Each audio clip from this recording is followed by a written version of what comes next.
Hello friends, पिछले session में हमने जानकारी ली थी ऑपरेटिंग सिस्टम के बेसिक्स के बारे में और ऑपरेटिंग सिस्टम की हिस्ट्री के बारे में।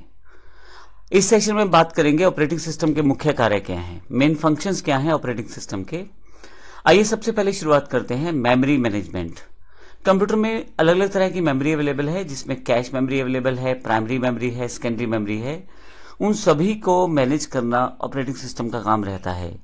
यूजर यानी मैं या आप जब भी कोई आदेश कंप्यूटर को देते हैं तो कंप्यूटर के द्वारा उन सभी बड़े या छोटे कार्य या उन आदेश या टास्क को पूरा किया जाता है।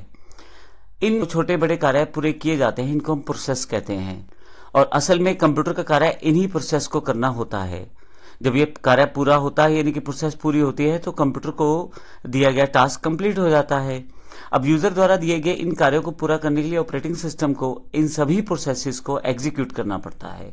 यानी कि जो हमने आदेश दिए कंप्यूटर को वो असल में कुछ प्रोसेसेस के रूप में कंप्यूटर में बन गए, यानी कि कंप्यूटर को वो प्रोसेस के रूप में करने हैं। अब ऑपरेटिंग सिस्टम इन सभी प्रोसेस को जब एग्जीक्यूट करना चाहता है तो उसको मेमोरी चाहिए। उन प्रोसेस को रखने के लिए क्या कार्य हुआ, क्या कार्य नहीं हुआ, इन सब के लिए मेमोरी चाहिए होती है ऑपरेटिंग सिस्टम को। तो अब यहां से उन सभी प्रोसेसेस को मेमोरी प्रोवाइड करवाना ये मेमोरी मैनेजमेंट कहलाता है। ऑपरेटिंग सिस्टम प्राइमरी मेमोरी और मेन मेमोरी दोनों को मैनेज करता है। मेन मेमोरी जो रहती है फास्ट स्टोरेज होती है। मेन मेमोरी हर एक लोकेशन का रिकॉर्ड रखती है। मेन मेमोरी को डायरेक्ट सीपीयू से एक्सेस किया जा सकता है। मेमोरी मैनेजमेंट प्राइमरी मेमोरी का रिकॉर्ड रखता है कि इसका कौन सा एड्रेस यूज किया जा रहा है, कौन सा एड्रेस अभी यूज नहीं है। मल्टी प्रोग्रामिंग में यह भी ध्यान रखा जाता है कि किस प्रोसेस को कब और कितनी मेमोरी मिलेगी। यह ऑपरेटिंग सिस्टम खुद ही डिसाइड कर लेता है, इसमें यूजर का कोई भी रोल नहीं रहता है। जब किसी प्रोसेस की जरूरत नहीं है तो ऑपरेटिंग सिस्टम उसे खुद ही फिनिश करता है और उसको दी गई मेमोरी उससे खाली करवा ली जाती है। और अगर किसी दूसरी प्रोसेस को उस मेमोरी की जरूरत है तो वो मेमोरी जो खाली की गई है वो दूसरी प्रोसेस को दे दी जाती है।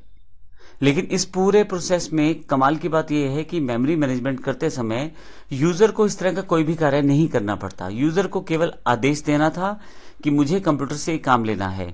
अब कंप्यूटर का काम ये रहता है कि उस आदेश या उस इंस्ट्रक्शन को प्रोसेस में डिवाइड करे और उन प्रोसेस को सीपीयू से या मेमोरी मैनेज करके अपना पूरा काम करवा ले।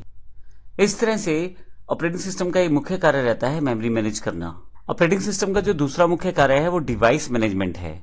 जैसा कि हमने देखा था कंप्यूटर में बहुत सारी डिवाइसेस जुड़ी रहती हैं, जिसमें इनपुट डिवाइसेस हैं, आउटपुट डिवाइसेस हैं, काफी सारी आप एक्सटर्नल डिवाइसेस लगा सकते हैं और काफी सारी इंटरनल डिवाइसेस भी सीपीयू में जुड़ी रहती हैं, हमारे कंप्यूटर के साथ जुड़ी रहती हैं।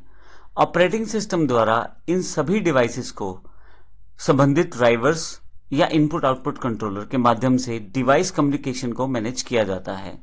अर्थात keyboard, mouse, monitor, scanner, USB port, camera, mic, printer, ये कुछ डिवाइसेस के एग्जांपल है। इन सभी को, हालांकि जितनी भी डिवाइसेस कंप्यूटर के साथ जुड़ी रहती हैं, इन सभी को ऑपरेटिंग सिस्टम जो है एक स्पेशल सॉफ्टवेयर ड्राइवर्स या इनपुट आउटपुट कंट्रोलर इनके द्वारा मैनेज करता है। सभी डिवाइसेस को रिकॉर्ड रखा जाता है, किस प्रोसेस के द्वारा कौन सी इनपुट आउटपुट डिवाइस को कब और कितना प्रयोग किया गया या कितना प्रयोग किया जाएगा, यह ऑपरेटिंग सिस्टम डिसाइड करता है। इनपुट डिवाइस आउटपुट डिवाइस को आपस में कोऑर्डिनेट करवाना यह भी ऑपरेटिंग सिस्टम का ही काम है। जब एज ए यूजर जब हम कोई कमांड देते हैं तो ऑपरेटिंग सिस्टम इस कीबोर्ड से इनपुट लेता है और फाइनली उसके ऊपर सीपीयू से प्रोसेस करवाना और एक आउटपुट जनरेट करके आपको कुछ रिजल्ट्स देना, ये सारा काम जो ऑपरेटिंग सिस्टम द्वारा तय कर लिया जाता है डिवाइस मैनेजमेंट के द्वारा। इसके अलावा प्रोसेसिंग मैनेजमेंट है जो एक इंपॉर्टेंट कार्य रहता है ऑपरेटिंग सिस्टम का। अगर हम प्रोसेसिंग मैनेजमेंट की बात करें तो यूजर द्वारा जो कमांड्स कंप्यूटर को दी जाती हैं, ऑपरेटिंग सिस्टम उन कमांड्स को, उन रनिंग प्रोग्राम की प्रोसेसिंग को मॉनिटर करता है। यह डिसाइड करता है कि किस प्रोसेस में कितना टाइम लगेगा, उस प्रोसेसिंग को कब वापस लिया जाए ताकि अगर और कोई प्रोसेसिंग है तो उनको टाइम दिया जा सके, जो प्रोसेसिंग चल रही है वो प्रॉपर्ली कंप्लीट हो जाए।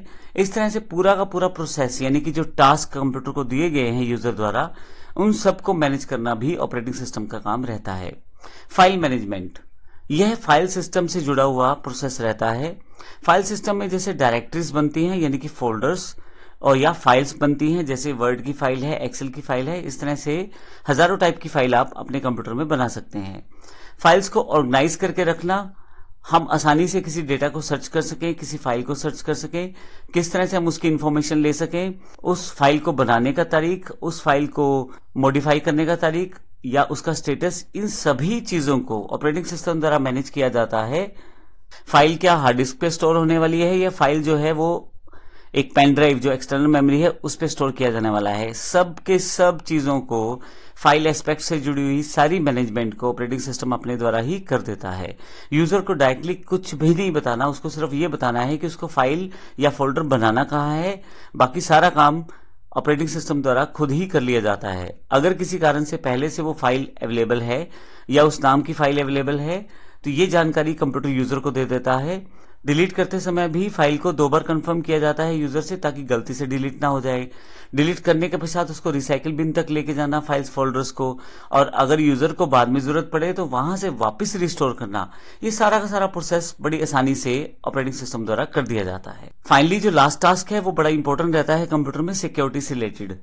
कंप्यूटर एक सिक्योर डिवाइस है। कंप्यूटर डिवाइस सिक्योर इसलिए है क्योंकि ऑपरेटिंग सिस्टम ने इसे सिक्योर बना दिया है।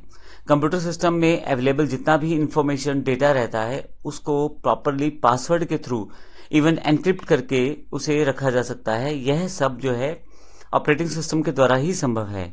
डेटा को अनऑथराइज एक्सेस नहीं मिल पाती।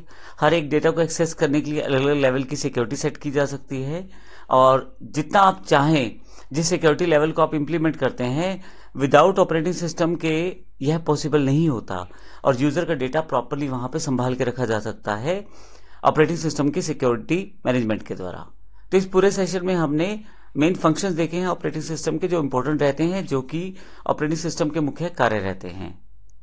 अगले सेशन से हम बात करेंगे टाइप्स ऑफ ऑपरेटिंग सिस्टम के बारे में। धन्यवाद।